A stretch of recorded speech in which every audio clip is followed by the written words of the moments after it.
Policy डायलगको साथमा global IMA bank, सबैका लागि बैंक। राष्ट्रिय वाणिज्य बैंक, तपाईको आफ्नै बैंक। आफ्नो भनेको आफ्नै हुन्छ। छिटो भनेकै वर्ल्ड लिंक। नेपालमा सर्वाधिक डाउनलोड गरिएको हाम्रो पात्रो एप तपाईका लागि सधैँ सजिलो, सबै सजिलो, किनकि यसमा सबै छ। In association with Nepal telecom, राष्ट्रको सञ्चार। www.nepalwatch.com।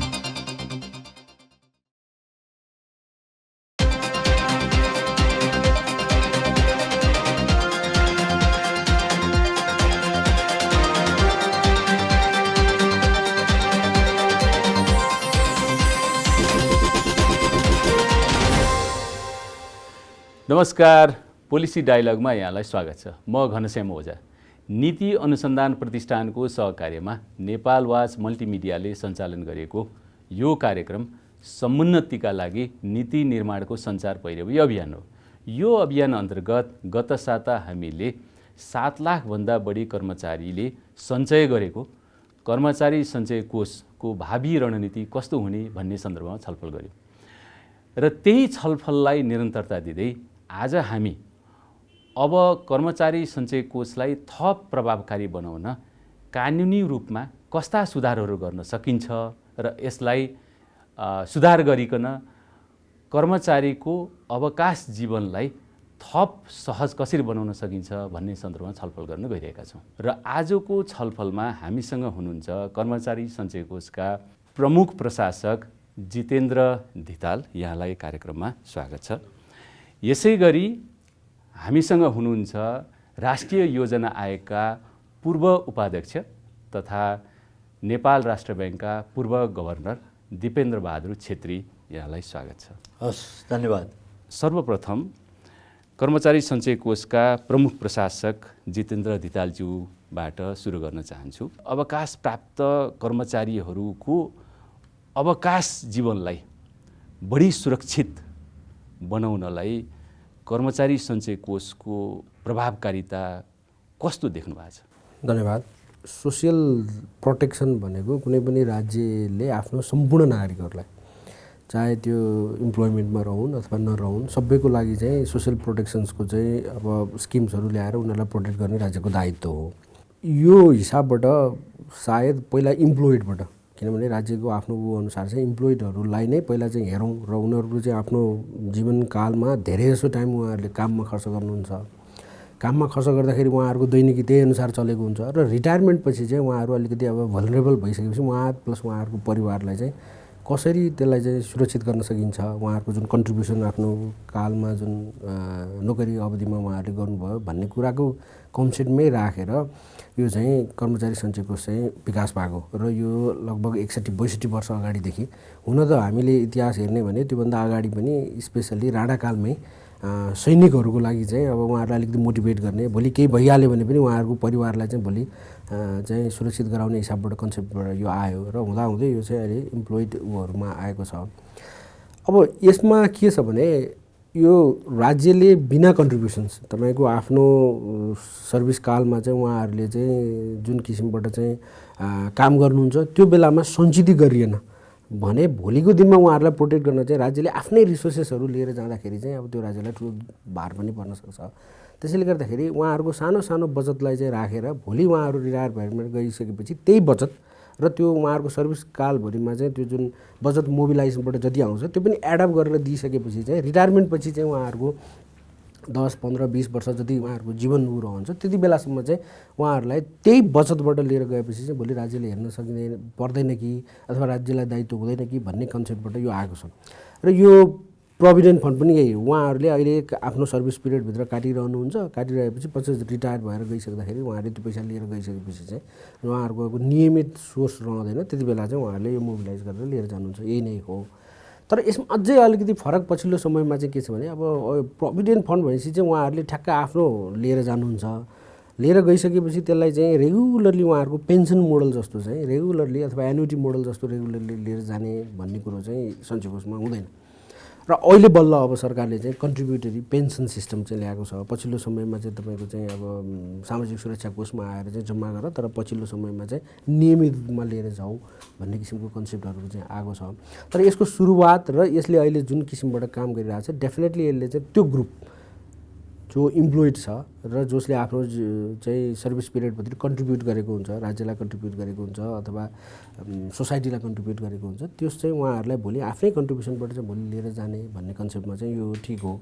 र यही हिसाबबाट निरन्तर रूपमा चाहिँ यो ग्रुपको सञ्चयकर्ताहरूको लागि चाहिँ 62 वर्षदेखि चाहिँ सञ्चय कोषले सर्भ गर्दै आइरहेको छ। त्यसैले गर्दाखेरि यो चाहिँ निकै नै महत्त्वपूर्ण र सोसियल सेफ्टी, यहाँले भन्नुभयो सोसियल प्रोटेक्सनको एउटा चाहिँ महत्त्वपूर्ण विषय चाहिँ हो। धन्यवाद।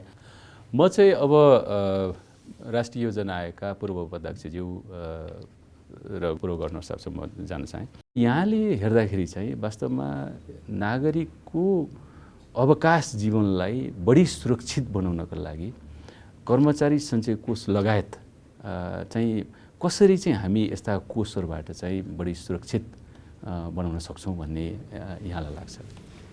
यो सामाजिक सुरक्षाको विषय अघि पनि प्रसङ्ग उठ्यो। राणाकालीन अवस्था नै सैनिकहरूको जीवन, उनीहरूले आफ्नो गर्नुपर्ने काम दत्तचित्त भएर राष्ट्रको सेवामा लगाउन सकुन् भन्ने भए हुनाले कसैलाई जग्गा दिइन्थ्यो होइन, अनि कसैलाई रकम नै व्यवस्था गरेर निर्धक्कसँग राष्ट्र सेवामा लाग्न सकुन् भन्ने हिसाबबाट सुरु भएर अहिले निजामतीदेखि लिएर अरू क्षेत्रका कर्मचारीहरू, कर्पोरेट सेक्टरका कर्मचारीहरू समेतको सञ्चय कोष उहाँहरूले चाहिँ सञ्चालन गरिराख्नु भएको छ है। र यसको दायरा चाहिँ एकदम बढेर गइरहेको छ। 7 लाख अघि भनियो होइन, त्यो मात्रै होइन, एक्सपान्ड हुने अवस्था पनि छ। र राज्यले फेरि यो सामाजिक सुरक्षाको अवधारणालाई अलि विस्तृत गरेर लिएर गएको छ। जस्तो भनौँ, जसले नोकरी गरेर आर्जन गर्थे उनीहरूले केही छुट्याउने उनीहरूको आम्दानीबाट, र सरकारले त्यसमा अथवा संस्थाहरूले पनि योगदान दिने, त्यो संयुक्त रूपमा रहेको रकमलाई पछि भनौँ न उमेर एउटा उसमा पुगेर ढल्की सिद्ध्याएपछि उनीहरूलाई दिने एकै मुष्ट किसिमबाट भन्ने अवधारणा अहिलेसम्मको हो। तर निरन्तर रूपले प्रत्येक महिना मासिक रूपले नै दिने अवधारणा छैन भन्ने कुरा चाहिँ आइसकेको छ है। तर राज्यले आफ्नो दायित्व सम्झेर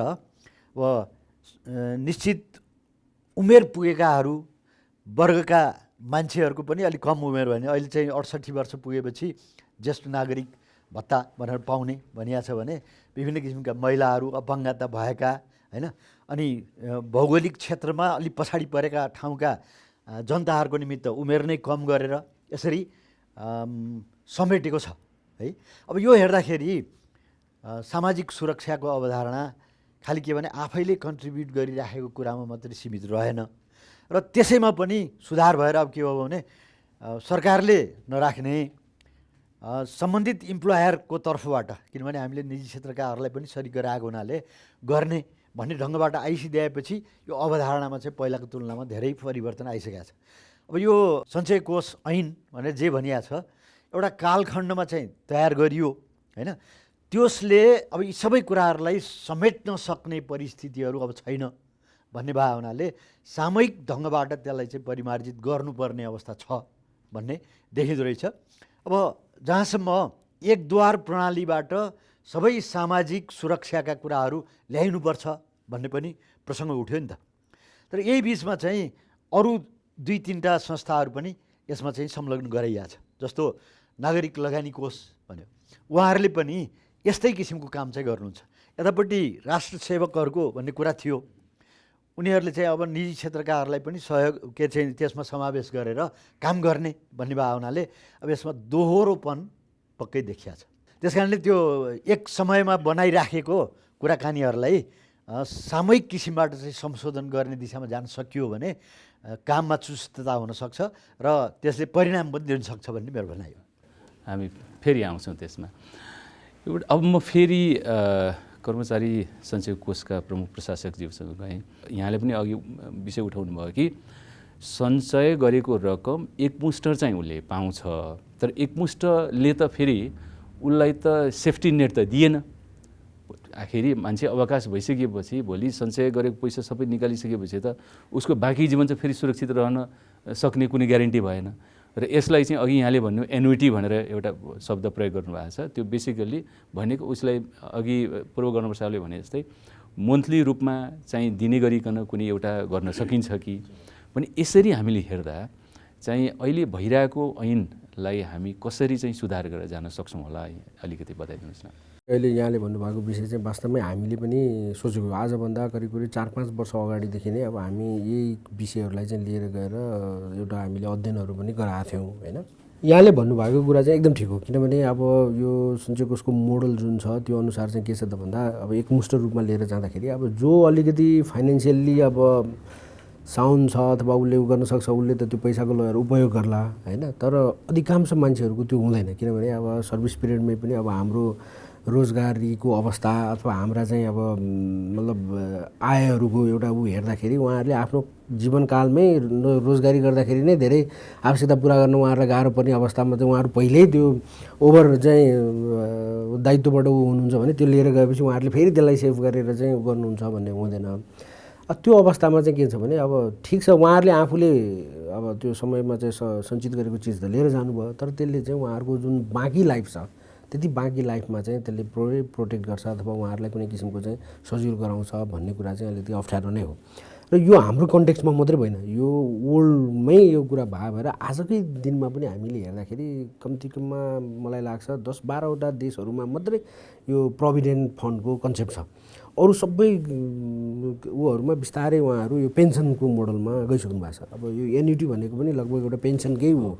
यसले चाहिँ कमसेकम के गर्छ त भन्दा नियमित रूपको इन्कम आयो भने उहाँहरू एउटा प्रेडिक्टेबल लाइफ चाहिँ बिताएर गर्न सक्छ किनभने वान टाइम दिएर त यसले त बाँकी गर्ने त होइन। त्यसले यही कन्सेप्टमा जाने भएर हामीले पनि के छ त भन्दा होइन यो चाहिँ के छ भने यो प्रोभिडेन्ट फन्डलाई नै यही कन्ट्रिब्युसन अहिले यी प्रो गर्न सालले भन्नुभयो यी रोजगारदाता र जुन रोजगारीमा रहने व्यक्तिले जति कन्ट्रिब्युट गर्छ अहिले चाहिँ के छ भने त्यही कन्ट्रिब्युट गरेको रकम एकमुष्ट लिएर जाने भने त्यही कन्ट्रिब्युसनलाई चाहिँ राखेर उहाँहरूलाई लङ टर्ममा चाहिँ नियमित रूपमा चाहिँ पेन्सनको रूपमा दिन सकिन्छ कि भनेर हामीले अध्ययन गराएको थियौँ पहिला। अब यो आइएलओको सहयोगमा हामीले गराएको पनि थियो र त्यो गर्दाखेरि अहिलेको जति कन्ट्रिब्युसन छ जति उहाँहरूले अहिले काट्नुहुन्छ त्यसले पुग्छ भन्ने पनि एउटा अध्ययनले देखायो र त्यो कुरो हामीले चाहिँ अर्थ मन्त्रालयसँग त्यति बेला हामीले त्यो रिपोर्टहरू अब सेयर पनि गरेका थियौँ। पछि अब सरकारले पनि यो सबै महसुस गरेर नै होला अहिले पछिल्लो समयमा सरकारले चाहिँ 2075 सालमा चाहिँ एउटा यो निवृत्ति भरण ऐन 2075 ल्यायो र यो निवृत्ति भरण ऐन 2075 चाहिँ ठ्याक्कै त्यही कन्सेप्टमा अहिले कन्ट्रिब्युसन गर्ने कन्ट्रिब्युसन गरिसकेपछि पछि चाहिँ उहाँहरूले पेन्सनको रूपमा नियमित पाउने भन्ने कुरो चाहिँ छ र अहिले कर्मचारी सञ्चय कोषलाई चाहिँ एडहक बेसमा तपाईहरूले यो पनि सञ्चालन गर्नुहोस् है भनेर चाहिँ उहाँहरूले दिनुभएको छ र अहिले हामीले के गरेछौँ भने दुईवटा स्किम चलाइरहेको छौँ। एउटा पेन्सन स्किम जुन 76 भन्दा पछाडि आउने कर्मचारीहरूको लागि एउटा त्योभन्दा अगाडिका कर्मचारीहरूलाई प्रोभिडेन्ट फन्ड र अहिले हामीले अलिकति अब लबिङ गरिरहेको विषय चाहिँ के हो त भन्दा अब हामी पनि यो अगाडिको जुन छ 76 भन्दा अगाडिलाई 76 भन्दा पछाडिको मोडलमा गएर एउटै बनाऊँ र उहाँहरूलाई चाहिँ अब पेन्सन मोडलमै लिएर जाउँ उहाँहरूको त्यो भयो अगाडिका कर्मचारीको भएको अहिलेको प्रोभिजनलाई पनि अब यो दुईटा ऐनलाई मर्ज गरौँ किनभने यो दुईटा कन्सेप्टै फरक भयो र यो दुईटा ऐन एकै ठाउँमा गरिरहँदाखेरि यसले त के भयो त एउटा ग्रुप चाहिँ अब त्यही एकमुष्ट लिएर जानेमा भयो एउटा ग्रुप चाहिँ पेन्सनमा लिएर जाने भयो। त्यो हुँदाखेरि के छ भने एकमुष्ट लिएर जाने ग्रुप पनि के भयो त त्यो एकमुष्टले उहाँहरूलाई भविष्यमा बाँकी जीवनमा चाहिँ पुग्छ कि पुग्दैन त्यो पनि थाहा भएन।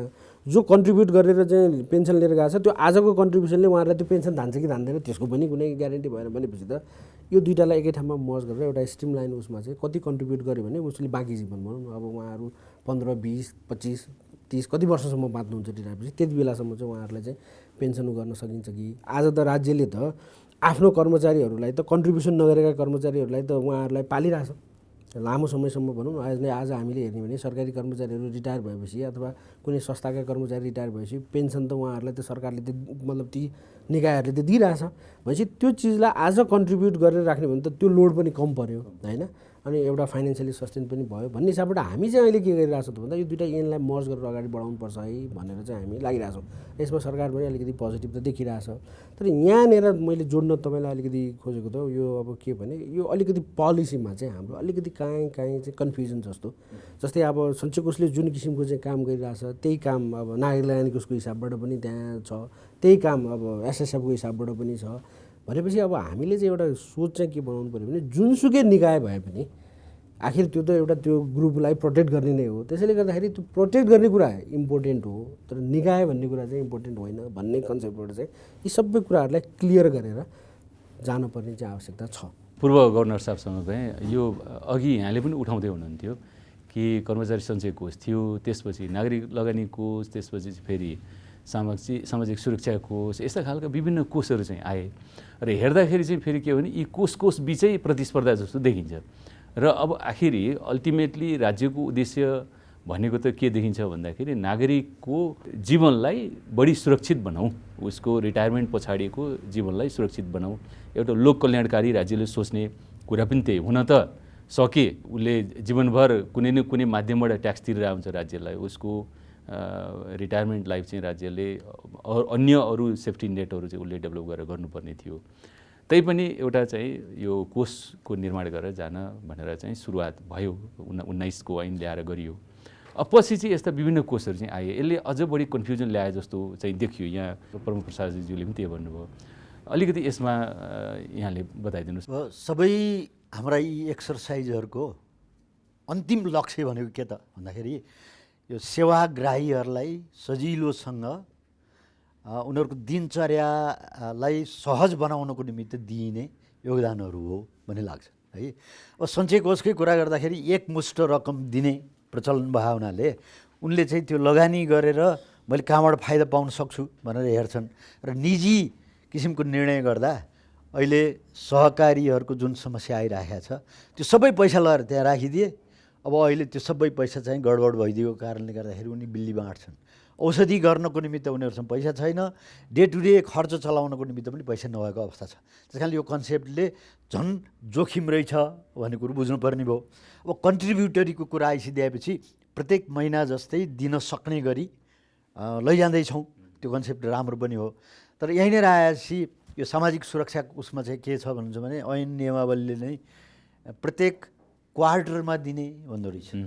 महँगी चरमचुलीमा यसरी गइरहेको छ, त्यो पैसा क्वार्टर सकिएपछि मात्रै पाउँछु भनेर बस्नुपर्ने भएपछि मान्छेहरूलाई त अर्को किसिमको तनावका कुराहरू हुन् जस्तो लाग्छ मलाई।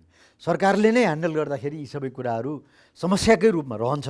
नियममा त्यसो लेखाएको छ के गर्ने भनेर जवाफ दिनु त सहिलो हो, तर उसको दिनचर्या त चलेन नि। यसलाई सरकारी त्यो उसबाट चाहिँ बाहिर निकालेर यसरी नै इन्डिपेन्डेन्ट किसिमको निकायमा राख्न सकियो भनेदेखि उनीहरूले व्यवस्था गरे अनुसार अब विदेशतिर त के छ भने प्रत्येक फोर्टनाइटमा तलब दिने चलन छ, 15 दिनमा दिन्छन् नि। भनेपछि उनीहरू के भने धेरै जसो त्यसैमा भर पर्ने भएको हुनाले 15 दिन दिँदाखेरि पनि उनीहरूलाई गाह्रो परिरहेछ भन्ने कुराहरू आउँछन् भने हामीले 4 महिनासम्म पर्खिँदाखेरि त के होला हालत, कुरो गरेर साध्य भएन नि। त्यसो भएको हुनाले यसमा परिमार्जन गर्नुपर्ने र सुधार गर्नुपर्ने आवश्यकता छ भन्ने कुरा आयो। जहाँसम्म छरिएर रहेका 2-3टा कोषहरूको कुरा गरियो नि, यसलाई एकीकरण गरेर व्यवस्थापन गर्न सकियो भनेदेखि र त्यो चाहिँ सरकारी क्लजबाट वास्तवमा बाहिर निकाल्नुपर्ने हुन्छ। निजामती सेवामा रहेका मान्छेहरूको समाधान होइन, समस्या कसरी खडा गर्ने भन्ने प्रमुख रूपमा चाहिँ त्यो देखिन्छ। हेर्नुहोस्, हाम्रो ओरिएन्टेसन नभए हो कि आउटगोइङ किसिमको चाहिँ त्यो हुन नसक्या हो, त्यो कारणले समस्या सिर्जना हुने रहेको हुनाले म त के भन्छु भने यी सबै कोषहरू जे छन् नि है, यिनीहरूलाई एकै ठाउँमा राखेर अब यो कन्सेप्ट पनि आइरहेछ। फेरि प्राधिकरण भन्छन् नि, विद्युत प्राधिकरण, सिभिल एभिएसन के अरे अथोरिटी, त्यहाँ चाहिँ केही हदसम्म अधिकार प्रयोग गर्ने चाहिँ स्वतन्त्रता हुँदो रहेछ है। हुन त सरकारको पनि त्यहाँ योगदान त रहन्छ, दुनियाँभर हुन्छ, र पनि तुलनात्मक रूपले उनीहरूले इन्डिपेन्डेन्टली काम गर्न सक्ने भएको हुनाले त्यो रकमलाई व्यवस्थापन गरेर प्रत्येक महिना आवश्यकता पर्छ भने 15 दिन पनि भनौँ न, यो बजारको महँगी बढेर गएको अनि कम्प्लेक्सिटी बढेको कारणले गर्दाखेरि अब योगदान दिने जसले चाहिँ एलिजिबल छन् नि, प्राप्त गर्न सक्षम छन्, उनीहरूलाई समयमा सेवा दिनको निमित्त त्यो कन्सेप्टबाट जान सकियो भने अब यो साल नै नहोला अर्को साल नहोला अध्ययन गर्ने र 4-5 वर्षमा यस किसिमबाट जान सकियो भनेदेखि यसले राम्रो नतिजा दिन सक्छ। त्यसैले यो ढङ्गबाट जानुपर्छ भन्ने मेरो धारणा हो। विदेशबाट नेपाल पैसा पठाउने सरल र सुलभ माध्यम ग्लोबल रेमिट, छिटो, छरितो र भरपर्दो।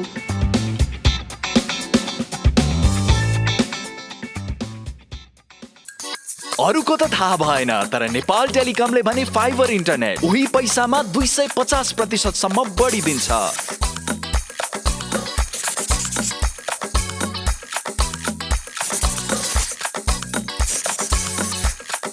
जति भन्छौं त्यति दिन्छौं। जडान तथा मर्मतको लागि 198 मा फोन गर्नुहोस्। नेपाल टेलिकम, राष्ट्रको सञ्चार। पाइला सपनाको भरोसाले हिँड्छ।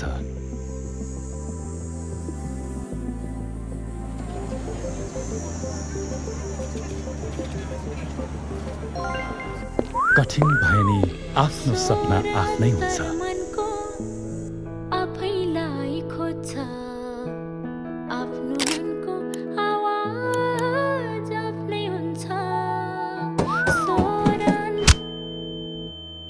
कथा साहसको आँट कोरिदिन्छ, व्यथाको कथा पनि आफ्नै हुन्छ।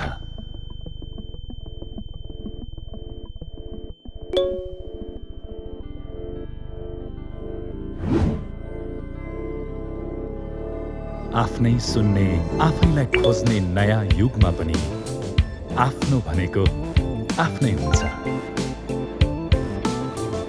राष्ट्रिय वाणिज्य ब्याङ्क, सम्पूर्ण डिजिटल कारोबारका लागि डिजिटल संसार।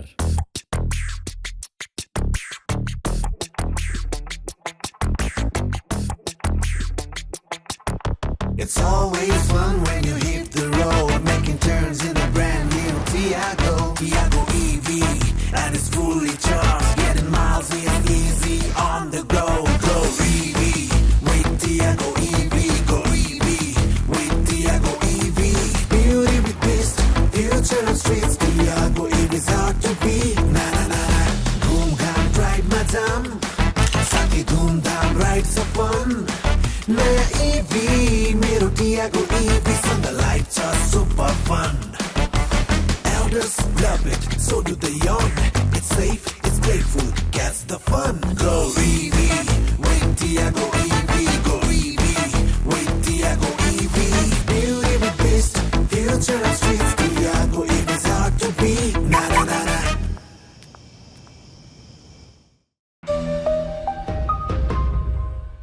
जोड्दै मनको तार, जोड्दै मनको तार, जोड्दै मनको तार। जोडिएको छ मन मानसँग, हौसला छ यति तरङ्ग, बढ्दैछौँ अघि अघि लाग्दै 27 वर्षदेखि इन्टरनेटको स्पिडमा मात्र होइन, प्रविधि सुविधा सृजनशीलतामा पनि सधैँ छिटो। वर्ल्ड लिङ्क, मनसँग जोडिएको तार, तपाईँलाई पनि व्यक्त गर्दछ आभार। छिटो भनेकै वर्ल्ड लिङ्क। नेपालमा सर्वाधिक डाउनलोड गरिएको हाम्रो पात्रो एप तपाईँका लागि सधैँ सजिलो, सबै सजिलो, किनकि यसमा सबै छ।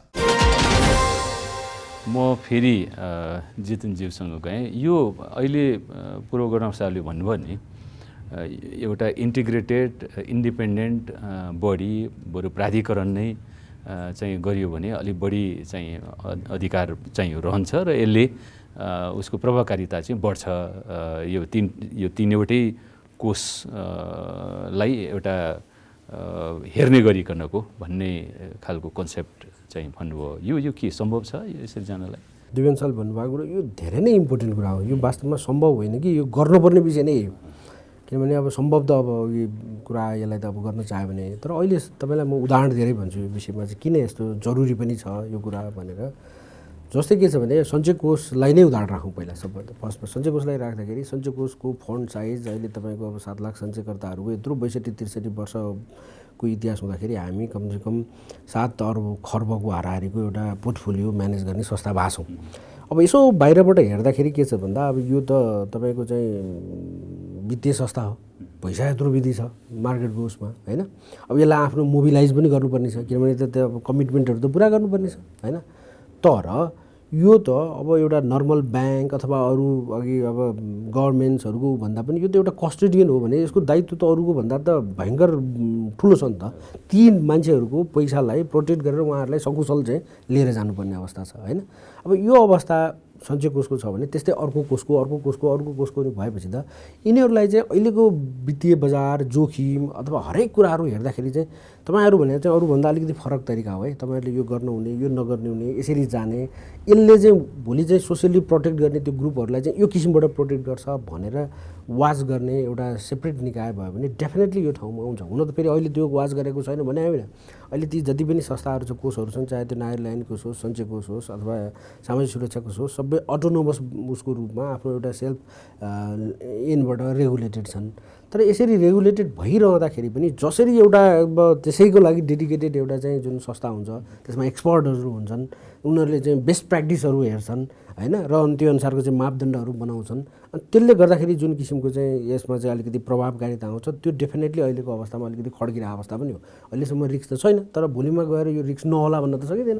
त्यसैले गर्दाखेरि तर त्यो एउटा चाहिँ जुन भन्नुभयो बेला प्राधिकरण भन्ने अथवा अब कुनै उ गर्ने होइन, त्यो अवस्थाले चाहिँ गर्दाखेरि के हुन्छ त यसमा एउटा स्ट्रिमलाइन आउँछ। आजकै दिनमा हेर्ने भने नि नागरिक लगानी कोष र सञ्चय कोष अर्थ मन्त्रालय अन्तर्गत भएर बसेका छन्, सामाजिक सुरक्षा कोष चाहिँ अब श्रम मन्त्रालय अन्तर्गत भएको छ भनेपछि त डिफ्रेन्ट मन्त्रालय छ। र हामीले आजै पनि हेर्दाखेरि चाहिँ अहिले हामीले नेपालको सोसियल उसको हेर्ने भने जति पनि सोसियल सेक्युरिटीका चाहिँ जति पनि प्रडक्टहरू छन् कम्तीमा पनि 11वटा मन्त्रालय, मलाई जस्तो लाग्छ 10वटा 11वटा मन्त्रालयहरूबाट प्रोभाइडेड हुन्छ होइन। 80 किसिमका योजनाहरू छन् भन्ने भइरहेको छ भनेपछि त यसले त धेरै किसिमको चाहिँ त्यहाँ चाहिँ म्यानिपुलेसन मिसम्याचहरू त देखिया छ नि त। त्यसले यो कुराहरूलाई समेट्न पनि यसलाई इन्ट्रिग्रेटेड रूपमा ल्याउने, ग्रुपहरू छुट्याउने र माथिबाट कुनै एउटा निकायहरूले चाहिँ ओलु गर्ने विषय चाहिँ साह्रै नै महत्त्वपूर्ण विषय हो जस्तो लाग्छ मलाई। म चाहिँ अब पूर्व गर्न अर्थशास्त्र अर्को विषयमा प्रवेश गर्न चाहेँ। यो के छ भन्दाखेरि कर्मचारी सञ्चय कोष लगायत यस्ता कोषहरू भनेको चाहिँ अलिकति स्टेबल फन्ड हो नि वास्तवमा। ठुला पूर्वाधार परियोजनामा लगानी गर्नलाई एकदमै बेस्ट खालका यो खालको फन्ड हो, किनभने स्टेबल छ, लङ टर्म चाहिँ यसले त्यो खालको फाइनेन्स गर्न सक्छ। तर अब हेर्दाखेरि के देखिन्छ भन्दाखेरि कर्मचारी सञ्चय कोषकै हेर्दा झन्डै 50% बढी त कर्मचारीलाई नै ऋण प्रवाह भइरहेछ र झन्डै 15देखि 20% मात्रै यस्ता पूर्वाधारमा लगानी भएको चाहिँ देखिन्छ रेकर्डबाट। अब यो किन हामीले गर्न सक्दैनौँ? जस्तो यो यति ठुलो 6 खरबभन्दा बढी पैसा छ, यस्ता फन्डलाई चाहिँ युटिलाइज गरेर हाम्रा ठुला पूर्वाधारमा लगानी गर्न किन नसकिएको होला? यो मूल रूपले चाहिँ यो संस्थाको लक्ष्य उनीहरूका सेवाग्राहीहरूलाई उनका आवश्यकता परिपूर्ति गर्नको निमित्त प्राथमिकता दिनुपर्छ भन्ने नै हो। तर नियमित रूपले जम्मा हुँदै आएको फन्ड 6-7 खर्ब जति छ नि है, त्यो सबै त सेवाग्राहीहरूलाई मात्रै नर्चरिङ गरेर नि सेवा दिएर मात्रै त हुँदैन। र फेरि सुनिश्चितता दिलाउनको निमित्त पनि त्यो फन्डलाई चाहिँ वास्तवमा कहीँ न कहीँ प्रयोग गर्नुपर्ने हुन्छ। त्यो हिसाबले हेर्दा दीर्घकालीन रूपले निरन्तर रूपले चाहिँ त्यसबाट प्रतिफल प्राप्त गर्ने परियोजनाहरू अब यहाँले चाहिँ ठुला इन्फ्रास्ट्रक्चरहरू यिनीहरूमा लगानी गर्ने भन्ने कुरा गर्नुभएको छ र जस्तो पनि लाग्छ मलाई। जस्तो नेपाल एयरलाइन्सलाई नै उहाँले चाहिँ लगानी गर्नुभएको छ, कतिपय चाहिँ घर जग्गा डेभलप गर्ने हाउजिङहरूमा पनि छ, त्यो कर्मचारीकै उद्देश्यको लागि होला के होला भएको छ। तर यहाँ चाहिँ हेर्नुपर्ने कुरो के आयो भने हाम्रा कम्पिटिटरहरू को हुन् त भनेर आयो। जस्तो सैनिकहरूको पनि कल्याणकारी कोष त्यस्तै किसिमले प्रहरीहरूले नै आफ्नो गर्दैछन् है। भनेपछि हाम्रो यो कोषले कतिसँग प्रतिस्पर्धा गर्छ, त्यो जोखिम कतिको छ भनेर हेर्नु पनि पर्ने अवस्था आउँछ। तर यहीँनिर आएपछि त्यो फन्डको निमित्त हेर्ने दृष्टिकोण चाहिँ नितान्त फरक देखिया छ। जस्तो भनौँ ब्याजदरकै कुरा गर्ने हो भने 25-26% कति जति ब्याङ्कमा चाहिँ डिपोजिटको रूपमा छ भनिया छ, त्यसलाई चाहिँ दोस्रो दर्जाको रूपमा हेरिया छ।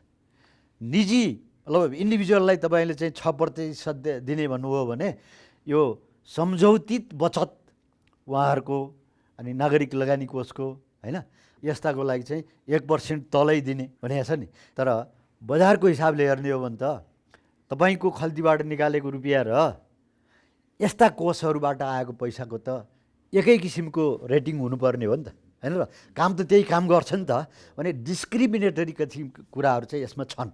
रेमिट्यान्सबाट आएकोलाई त्यसमा थप 1% दिने पनि भनिएको छ नि। सम्भवतः यो सबै आवश्यकता भएको हुनाले इन्करेज गर्नुको लागि गरिया होला, होइन? अब यी सबै कुरालाई हेर्ने हो भनेदेखि यो फन्डले पनि आफ्नो बजार कहाँ छ, के छ, होइन, लगानी गर्नको निमित्त राम्रोसँग अनुसन्धान गरेर अनि त्यो डेस्टिनेसन पत्ता लगाएर जानुपर्ने परिस्थिति भएको हुनाले डे टु डे उसको चाहिँ खिचोलामा मात्रै नबसेर आफ्नो स्कोपलाई चाहिँ फराकिलो बनाउँदै अगाडि जान सक्ने वातावरण ल्याउनको निमित्त अटोनोमी चाहिन्छ भन्ने हो। अब अध्यक्ष नेपाल सरकारबाट आएको मान्छे हुन्छ, उसलाई फुर्सद भएन समयमा चाहिँ सञ्चालक समितिको बैठक बस्दैन, यद्यपि उहाँको नहोला, कतिपय संस्थामा त्यस्तो देखाएको छु मैले, होइन? त्यसो भयो भने त त्यो ग्रिप त अन्तै जाने भयो नि त। इन्डिपेन्डेन्टली स्वतन्त्र रूपले चाहिँ निर्णय गरेर हामी जान सक्छौँ, तत्कालै निर्णय गरेर यसो गर्न सक्छौँ र बजारको अपर्च्युनिटीलाई, मौकालाई चाहिँ हामी क्यास गर्छौँ भन्ने हुन्छ नि, हो त्यो मौका लिभरेज चाहिँ पाउनुपर्छ भन्ने मेरो दलिल हो। धन्यवाद। म चाहिँ जेजेनजीसँग गएँ। यो कोषमा जम्मा भएको यति ठुलो रकमको बेस्ट युटिलाइजेसन चाहिँ भएको छैन भन्ने चाहिँ बुझाइ छ पब्लिकमा। र अर्को सँगसँगै बुझाइ के छ भन्दाखेरि कर्मचारी सञ्चय कोषले लगानी गरेका कतिपय परियोजना चाहिँ त्यति राम्रो प्रतिफल दिने खालका परियोजना चाहिँ भएनन्। त्यो हुँदाखेरि अब त्यहाँभित्रको ड्यु डिलिजेन्समा के समस्या भएको हो कि भन्ने खालको पनि बुझाइ छ। एयरलाइन्स, नेपाल एयरलाइन्सलाई यहाँले धेरै रकम दिनुभएको छ, त्यस्तै यो आयल निगमलाई यहाँले दिनुभएको छ। यस्ता खालका फेरि लगानी चाहिँ त्यति प्रतिफल दिने खालका र वास्तवमै यो राम्रो इन्भेस्टमेन्ट त होइन। यहाँले कसरी हेर्नुभएको छ यो? एउटा कुरा चाहिँ के हो भने सञ्चय कोषको रकममा हामीले त्यसलाई मोबिलाइज गरेर लाँदाखेरि हुन त अरू संस्थाहरूसँगको चाहिँ कम्पेरिजनको त कुरा रहेन। तर के छ भने एउटा एनबाट गाइडेड भएर, जुन कर्मचारी सञ्चय कोष एनबाट गाइडेड भएर हामीले त्यो सेक्टरहरू जुन त्यो एनले हामीलाई दिएको छ त्यो भित्र रहेर हामीले गर्ने हो, त्योभन्दा बाहिर गएर गर्ने कुरा पनि होइन। र अर्को कुरो के छ भने अब हामी अलिकति प्रफिट ओरिएन्टेड भएरै जाने पनि वास्तवमा अब त्यो रिस्की नै हो। किनभने अब हाम्रो त एउटा लायबिलिटी त छ, भोलिको दिनमा त अब जस्तै ब्याङ्क वित्तीय संस्थाहरूले जस्तो बिजनेस डिसिजन गर्ने छुट वास्तवमा हामीलाई छैन र हामी त्यस्तो पनि गर्दैनौँ। र हामी सकेसम्म चाहिँ एकदम सेक्योर तरिकाबाट, सकेसम्म सुरक्षित तरिकाबाट हामी जान्छौँ। यो यसको लागि चाहिँ हामीले खोज्ने भनेको के हो त भन्दा राज्यको सपोर्ट नै हो। किनभने जहाँ राज्य हुन्छ, जहाँ राज्यलाई चाहिँ आवश्यकता रहन्छ र त्यो ठाउँमा चाहिँ सिक्युरिटी हुन्छ है भन्ने हिसाबबाट हामी जाने हो। र आजको डेटमासम्म कर्मचारी सञ्चय कोषले चाहिँ जति पनि लगानी गरेका छन् ती लगानीहरूमा चाहिँ अब एकाध कुनै अब यत्रो 60-65 वर्षको इतिहासमा चाहिँ एकाध साना प्रोजेक्ट्सहरूमा चाहिँ कुनै त्यस्ता अप्ठ्यारो आए पनि ती अहिलेसम्म त्यस्तो किसिमको अवस्था आएको चाहिँ छैन बाहिरमा मार्केटमा जति गरे पनि। किनभने हामी आफै पनि एउटा लेभलको चाहिँ त्यो कुसन्स राखेर त्यो सेक्युरिटीमा गर्छौँ। तर यसमा समस्या चाहिँ के हो भने हामीले खोजेको चाहिँ के हो भने जतिको त्यो पोर्टफोलियो रह्यो, त्यो जुन पोर्टफोलियो रह्यो त्यसमा चाहिँ के छ भने जस्तै अहिले हामी यहाँले गरौँ, जस्तै एनएसीमा चाहिँ हामीले लोन दियौँ। आजको डेटमा हुन त एनएसीले आफ्नो हिसाबबाट कुरा गर्ला, तर एनएसीलाई हेर्दाखेरि बजार रेटभन्दा सबैभन्दा कममै दिएछौँ हामीले सञ्चयकर्ताहरूलाई जतिमा दिएछौँ त्यही नै बराबरमा चाहिँ हामीले दिएछौँ उहाँहरूलाई, होइन? अब त्यो भएर उहाँहरूले अरू प्राइभेटहरूको जस्तो गरेर अब अरू ब्याङ्क वित्तीय संस्थाहरूबाट लिएको जस्तो उहाँहरूले भन्ने छुट चाहिँ छैन उहाँहरूलाई। अब त्यो त बाहिर त अब मिडियामा उहाँ होला, अब हामी त्यसरी गर्न पाएन। तर समस्या चाहिँ के हो त भन्दा हामीले दिएको पैसा भनेको राज्यको आवश्यकता अनुसार दिएको।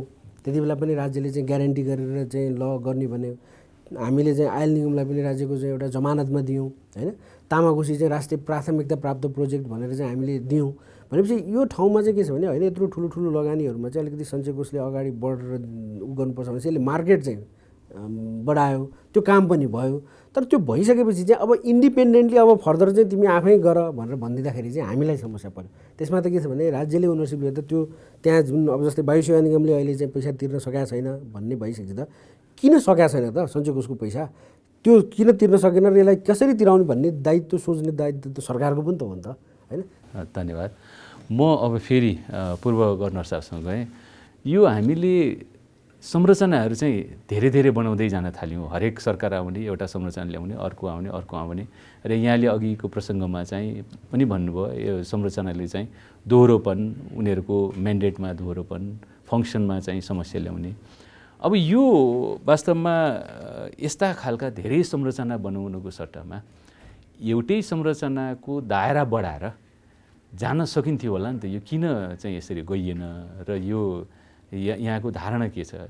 अब यसरी छरिएर रहेका र ठुलो फन्ड रहिरहेको परिस्थितिमा त्यो फन्डको अधिकतम प्रयोगबाट प्रतिफल लिनको लागि एकीकृत गर्न सकियो भनेदेखि त्यसले नतिजा राम्रो दिन सक्छ भन्ने कुरामा त दुई मत हुनै सक्दैन। अब कसरी जाने भन्ने विषयमा मैले अघि नै यो प्राधिकरणको ल्याइयो भनेदेखि यसरी रहेका उसलाई चाहिँ मर्ज गरेर, जस्तो ब्याङ्किङ सेक्टरमा तपाईँले हेर्नुभयो भने एउटै ब्याङ्कमा 4वटा 5वटा ब्याङ्कहरू पनि त मर्ज भएर काम गरेका छन् नि। यद्यपि त्यहाँ प्रशासनिक किसिमको केही समस्याहरू आएको छ, अधिकांश स्मुथली गइराखेको हुने अवस्था हो।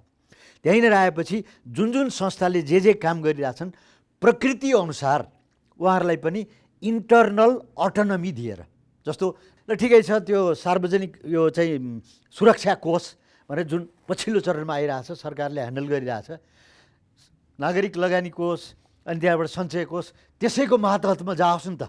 एउटा शक्तिशाली प्राधिकरणको रूपमा ल्याउने हो भनेदेखि हुन्छ नि त, केही लागेन भने त्यसै पनि भनौँला। यद्यपि पोर्टफोलियोको हिसाबले त फेरि सञ्चय कोषको त 6 खर्बको कुरो छ नि त। त्यहाँ चाहिँ अरू 2टा संस्थाहरूले कम्पिट गर्न सक्छन्। त्यसै नागरिक लगानी कोषले नि हामी पनि 10-12 वर्षदेखि अनुभव प्राप्त गरिसकेका हुनाले हाम्रो चाहिँ स्वत्व किन सिधै त्यसरी हामी दिन सक्छौँ भन्ला।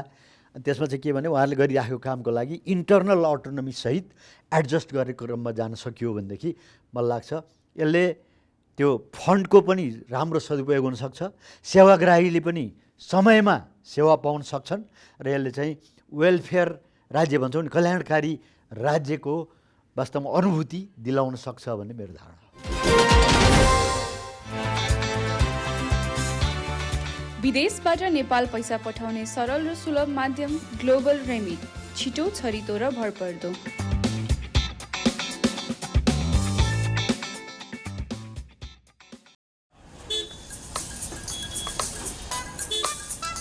दाइ 1 केजी राम्रो सुन्तला हालिदिनु न। लिनुहोस् तपाईँको 1 किलो सुन्तला। अरूको त थाहा भएन, तर नेपाल टेलिकमले भने फाइबर इन्टरनेट उही पैसामा 250% सम्म बढी दिन्छ। जति भन्छौं त्यति दिन्छौं। जडान तथा मर्मतको लागि 198 मा फोन गर्नुहोस्। नेपाल टेलिकम, राष्ट्रको सञ्चार। कसैले मुस्कुराएर हेर्नुपर्छ, माया नै बसे जस्तो ठान्छौँ। कसैको पहिरन देख्न साथ यस्तो र उस्तो भन्न थाल्छौँ। हामीलाई धारणा बनाउन त कसले पो रोक्छ र? यसै गरी हाम्रो बारेमा पनि यहाँहरूले केही धारणा बनाउँदै हुनुहुन्छ वा बनाइसक्नु भएको छ भने पनि कृपया पहिला हामी कहाँ आउनुहोस्, जहाँ छ अत्याधुनिक ब्याङ्किङ, जहाँ छन् युवा जनशक्ति, जो आफैमा सबल र सफल ब्याङ्क हो, जसको पहुँच सुगमदेखि दुर्गमसम्म छ। त्यसपछि सेवा सुविधा बारे थाहा पाउनुहोस् अनि बल्ल धारणा बनाउनुहोस्। राष्ट्रिय वाणिज्य ब्याङ्क, तपाईको आफ्नै ब्याङ्क। आफ्नो भनेको आफ्नै हुन्छ।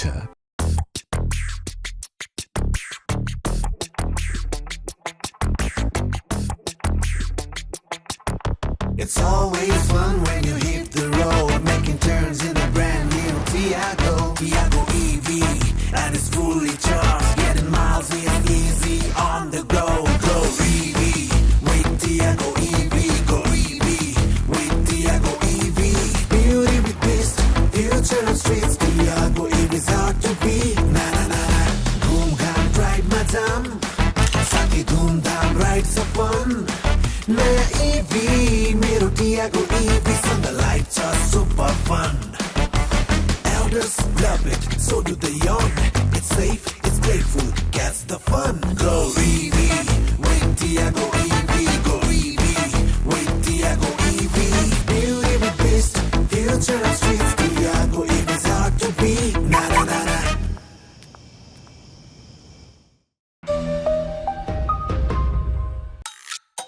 एक प्लेट मोमो प्लिज।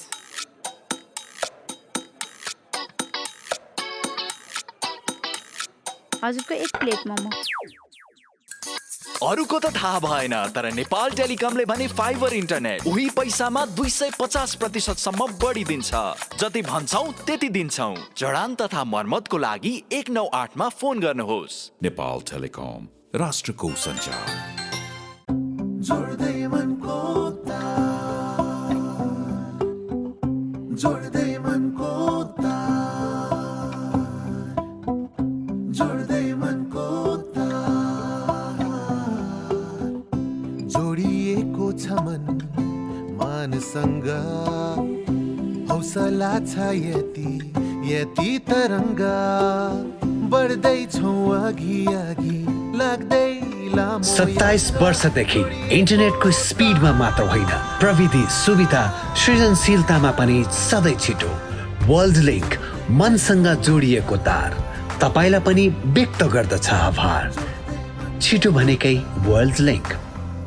नेपालमा सर्वाधिक डाउनलोड गरिएको हाम्रो पात्रो एप तपाईँका लागि सधैँ सजिलो, सबै सजिलो, किनकि यसमा सबै छ।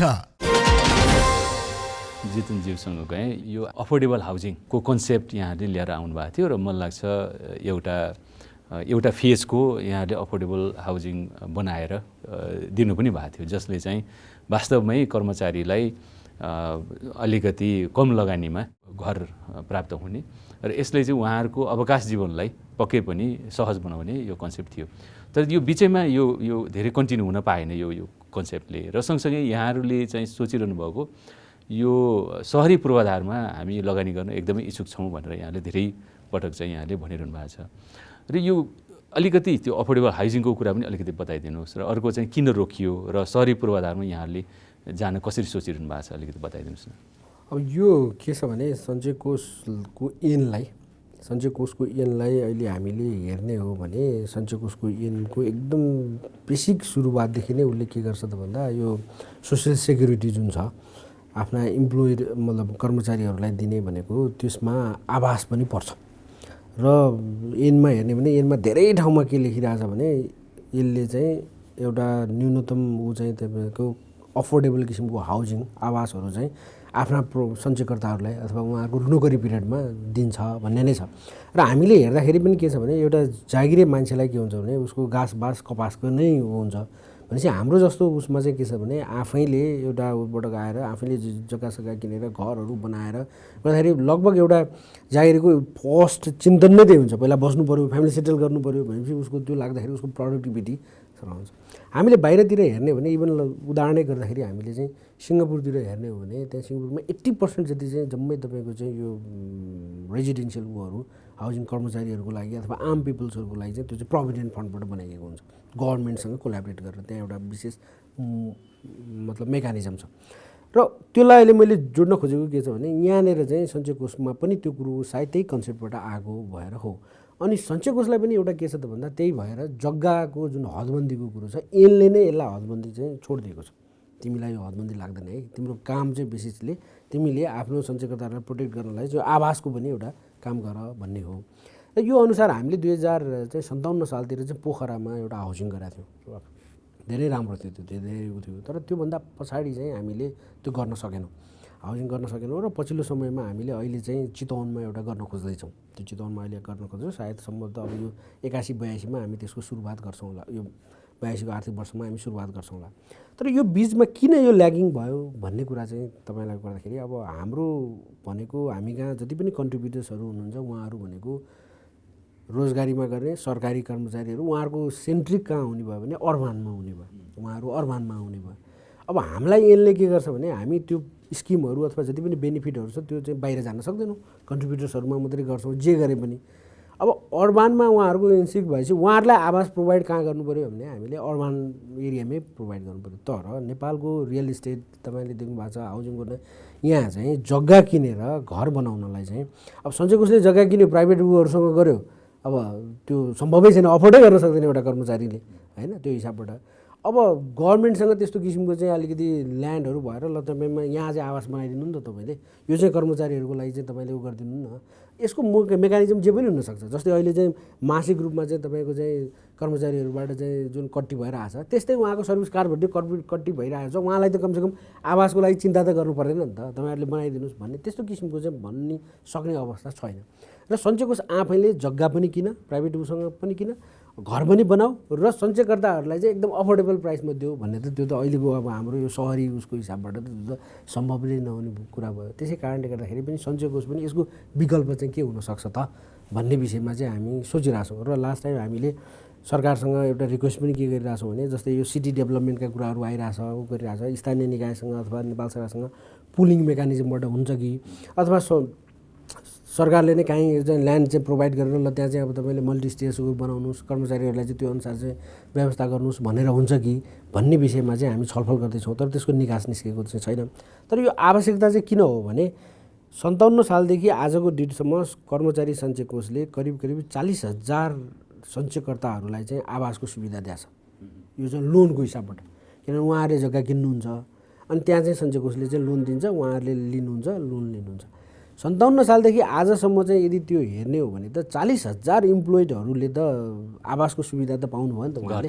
तर यदि त्यो 40,000 चाहिँ एउटा अर्गनाइज तरिकाले हुन्थ्यो होइन, कहीँनिर बसेर हुन्थ्यो भने त त्यो त ठुलो सिटी डेभलप हुन्थ्यो नि त, कस्ट पनि कम पर्थ्यो, त्यसका युटिलिटिजहरू पनि हुन्थ्यो। जस्तै आज एउटा इन्डिभिजुअल घर बनाएर गऱ्यो भने त्यसका चाहिँ युटिलिटिजको लागि त्यो व्यक्ति आफै दौडिनुपर्छ भने चाहिँ एउटा सुविधा सम्पन्न ऊ ठाउँमा चाहिँ बस्न सकिन्थ्यो।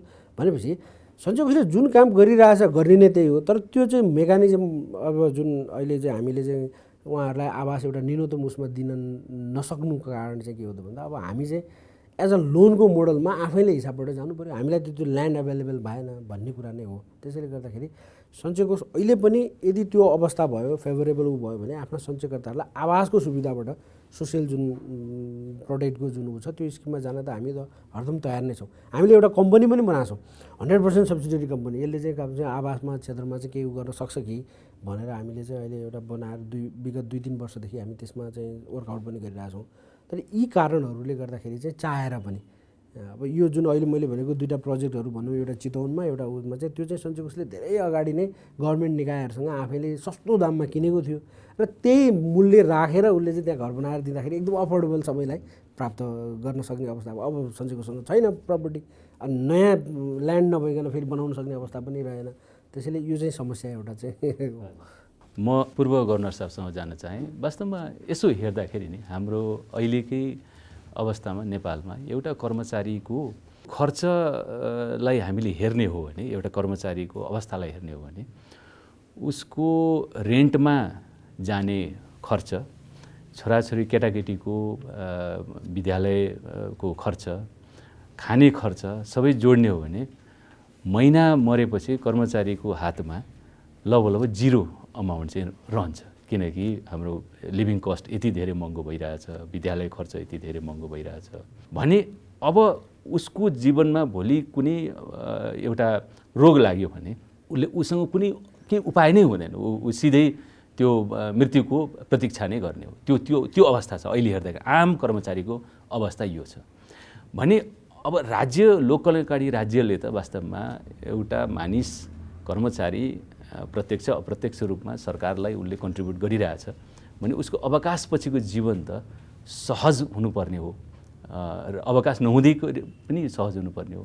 यसमा अन्तर्राष्ट्रिय असल अभ्यासले हेर्दाखेरि कस्तो होला, कस्तो हुनुपर्ने होला, एउटा लोक कल्याणकारी राज्यले चाहिँ एउटा आम नागरिकको जीवनलाई असल बनाउनलाई अलिकति यहाँबाट थाहा पाउन। नेपाल सरकारमा काम गर्ने इमान्दार कर्मचारी फर्स्ट क्लास लेभलको सहसचिव लेभलको मैले 15 दिन अगाडि मात्रै मैले अनुभूति गरेको सानो अनुभवमा भन्छु। म चाहिँ स्थानीय तहबाट केही सहयोग लिनुपर्ने थियो, 3 महिना लगाएपछि मात्रै मेरा 2टा नातिनीहरूको जन्म दर्ता गर्नलाई सफल भएको छु है। त्यही सिलसिलामा एउटा स्थानीय निकायमा गएपछि मैले यति ह्यासल सहनु पर्यो र जाँदै अब त्यो चाहिँ प्रमुख प्रशासककै उसमा चाहिँ पुग्नु पर्यो र मैले आक्रोशित भएर उहाँको कोठामा बस्दा के भने यो मुलुकमा हामी किन बस्ने, युवाहरू बसेनन् भनेर गुनासो किन गर्ने भनेपछि बडा इमान्दारिता साथ उहाँले के भन्नुभयो भने सर मौका पाएँ भने म पनि बस्दिनँ होला। किन भने मैले देखो एउटा फर्स्ट क्लास कर्मचारीले काठमाडौँमा 2टा छोराछोरीलाई स्कुलमा पढाएर खाएर डेरा गरेर बस्न सक्ने परिस्थिति नभएको हुनाले म मफसलमा आएको। त्यस कारणले वास्तवमा मलाई चित्त बुझ्यो। इमान्दारिताको कस्ट हो नि त्यो त, कस्ट हो है। तपाईँले घाँस कबास उहाँले निकाल्नु भएको थियो, तपाईँले पनि भन्नुभयो डिटेलमा होइन। परिस्थिति यो हो। जहाँसम्म चाहिँ आवासको कुरा आइरहेछ, मैले भन्न लागिरहेको थिएँ त्यो पोखराको चाहिँ सक्सेसफुल मध्यमा पर्छ जस्तो लाग्यो। म 1-2चोटि त्यहाँ गएको छु। उच्च पदाधिकारीहरू पनि त्यहाँ डेरा गरेर बस्नु हुँदो रहेछ कि कुनै कर्मचारीको हो उहाँ त्यहाँ हुनुहुन्न, डेरा गरेर बस्नु हुँदो रहेछ। बडा कोजी किसिमको नि काम चलाउनको निमित्त एउटा गेस्ट आयो भने बसेर कुराकानी गर्न, अनि त्यसपछि खान सुत्न बस्नको लागि ठ्याक्क सानो युनिट बनाइया रहेछ, सुरक्षित पनि। त्यो अहिले त बजारको सेन्टरमा नि पर्ने भयो हुनाले बडा लोकप्रिय भएको छ जस्तो मलाई लाग्छ। अब यसको लागि सजेसन मेरो के हो भनेदेखि त्यही पोखरामा तपाईँहरूले जानेर हाउजिङ बनाउनु भएको छ, त्यसको 1.5 किलोमिटर उतापट्टि 150 रोपनी जग्गा सार्वजनिक जग्गा छ। सरकारले के भन्छ भने यो जग्गा प्रोटेक्सन गर्ने हाम्रो जिम्मेवारी हो, अरूसँग फुर्ती गर्ने बेलामा त्यसो भन्दो रहेछ। मनै परिरहेको छु त्यसमा, है। यो सुकुम्बासीहरूले अतिक्रमण गरेर दुनियाँभर गरेर ठाउँमा म कहाँसम्म आइपुगिसकेपछि कम्प्लेन गर्ने बेलामा चाहिँ औपचारिकले कुरा गर्दाखेरि के भन्छ भने यो सार्वजनिक जग्गा सुरक्षा गर्ने जिम्मेवारी मालपोतको हो, त्यस कारणले भनेर आउने। तर त्यहाँ अतिक्रमण गरेर खाइसकेका छन्।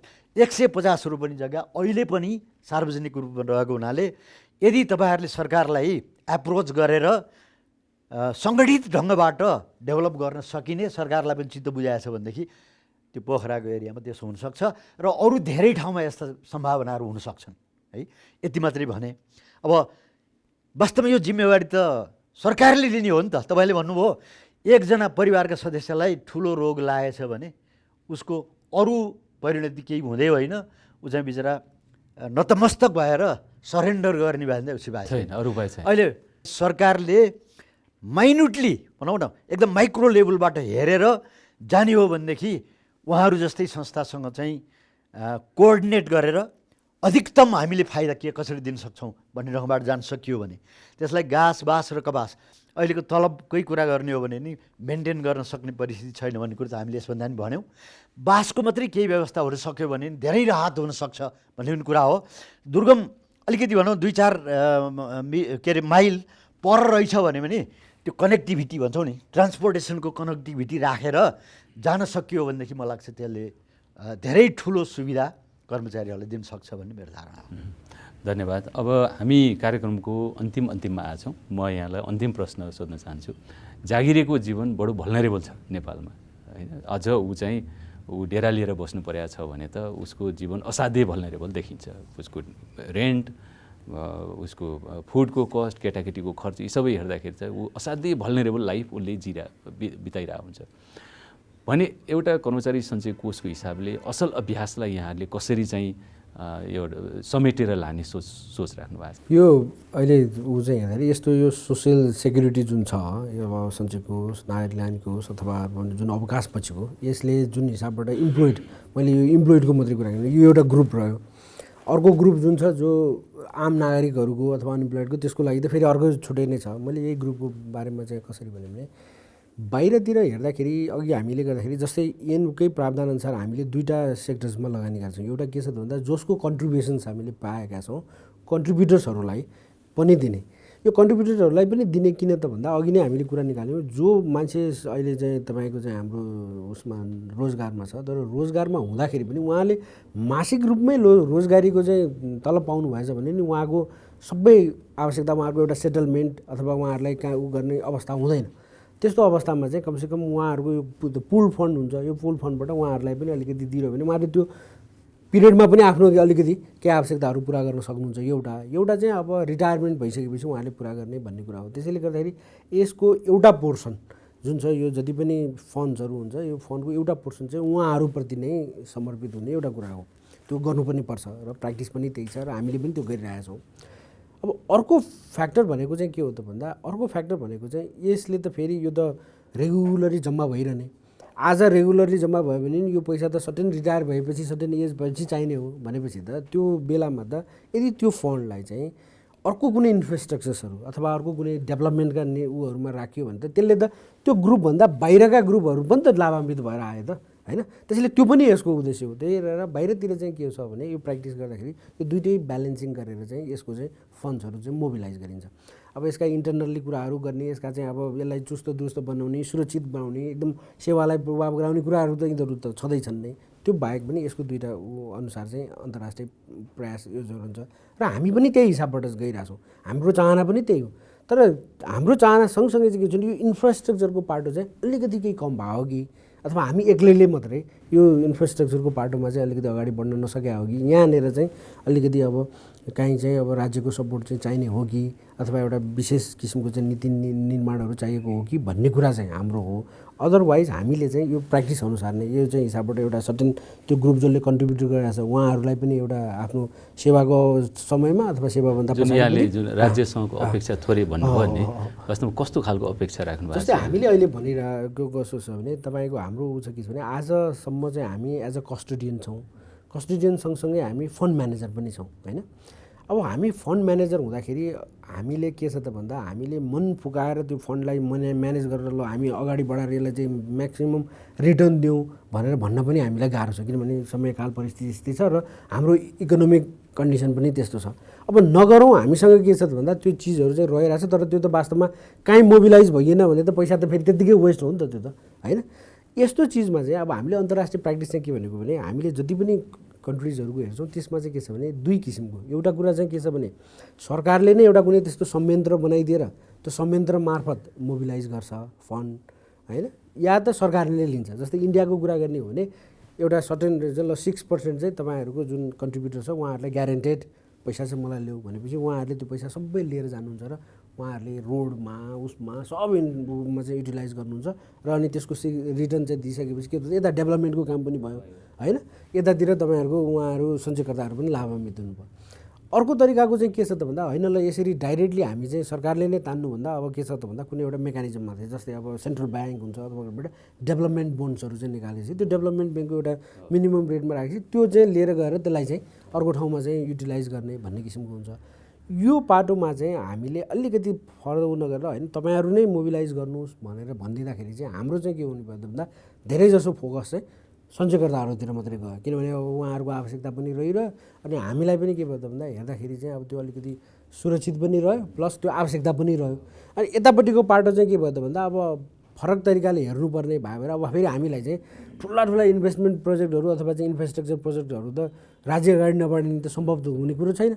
अनि त्यो कारणले गर्दाखेरि त्यहाँनिर चाहिँ अलिकति त्यो बेनिफिट जुन बेनिफिट चाहिँ अर्को ग्रुपले पनि पाउन सक्थ्यो इन्डाइरेक्टली त्यहाँनिर चाहिँ काहीँ अलिकति मिसम्याच भयो कि अन्तर्राष्ट्रिय अभ्यास हेर्दाखेरि भन्ने कुरा चाहिँ हामीलाई लागेको छ। हामी अब आजको यो छलफलको अन्त्यमा आयौँ र वास्तवमा यो विभिन्न सुरक्षा कोष विशेष गरी कर्मचारी सञ्चय कोषलाई थप प्रभावकारी कसरी बनाउने र एउटा नागरिकको अवकाशपछिको जीवन कसरी सहज हुन सक्छ त्यसमा कर्मचारी सञ्चय कोषको भूमिका के रहन्छ भन्ने सन्दर्भमा छलफल गऱ्यौँ र यस छलफलमा यहाँहरूले आफ्ना विचारहरू राखिदिनु भयो र पोलिसी डायलगको तर्फबाट म पुनः यहाँहरूलाई धन्यवाद दिन चाहन्छु र म आफू पनि आजको कार्यक्रमबाट बिदा हुन्छु।